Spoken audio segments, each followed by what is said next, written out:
Hello and welcome to another episode.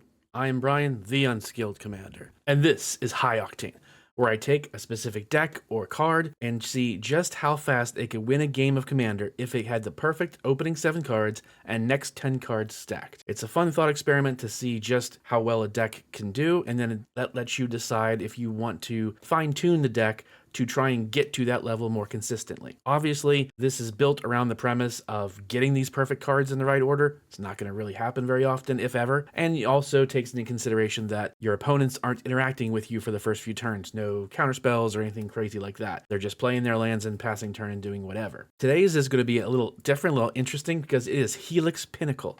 So it's not a commander or a specific deck, it's just the card, Helix Pinnacle, and we're going to see how fast that could theoretically win the game. For today's episode, we're also going to take into consideration that we are going first, we're player 1, just because it makes it a little easier, similar to how the Millennium Calendar did, just in terms of utilizing our opponent's upkeeps as well. You'll see what I mean, but let's go ahead and jump in. So first thing, we're going to start our turn by drawing a card.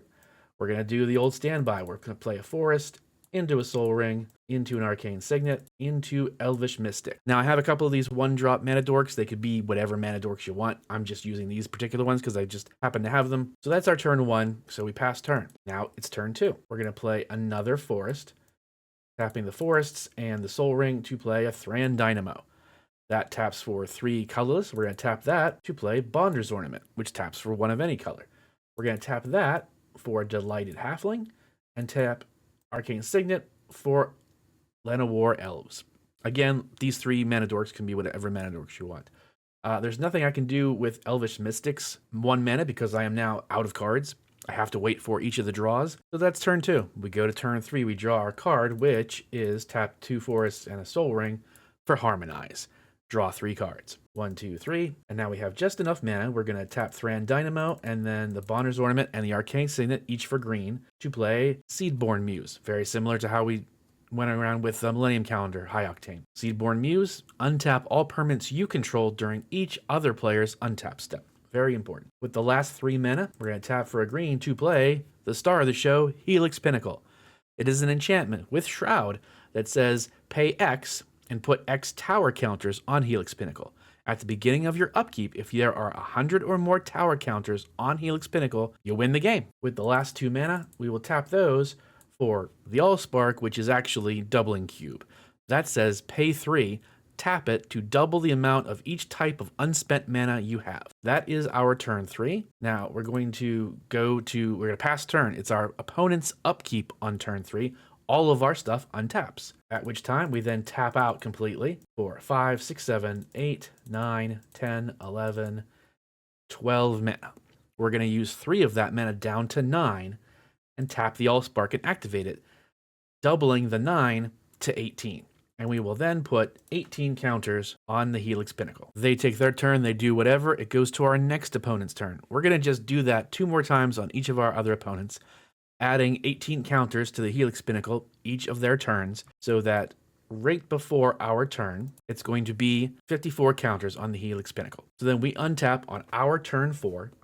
We play a land for turn because why not? Then 1, 2, 3, 4, 5, 6, 7, 8, 9, 10, 11, 12, 13. Using 3 of that mana to activate the Doubling Cube, doubling that remaining 10 mana to 20, and put 20 counters on the Helix Pinnacle, going up to 74 counters. That's all we can do though, so we pass turn to our opponents, still on turn 4, so their first turn 4, we untap, and we do all of that again. So 3 more times of adding 20 counters to the Helix Pinnacle. You don't need all of it, you really just need 2 more times. So on our first opponents, we would get 20 counters going up to 94 counters. Our second opponent, we go up to 114 counters, which is all we need. And if we wanted to, we could, on the third opponent, we could do it again for 134 total counters on the Helix Pinnacle. We untap, upkeep on our turn 5, boom, we win the game. Now, in the world of Magic the Gathering, CEDH type stuff, turn 5 is not that crazy or impressive of a win, but for something as goofy as Helix Pinnacle, I think that's pretty damn impressive. So there you go. Helix Pinnacle can theoretically win on turn 5 if you get just the right cards and you play them in the right order. But what do you think? Can you make that faster? Can you get Helix Pinnacle to go off on your turn 4? Or, of course, you could always try and toss in some sort of card that gives you an extra upkeep or something like that. splash in different colors, do something that way, let me know in the comments. And remember to follow me here and my other socials for more Magic the Gathering content.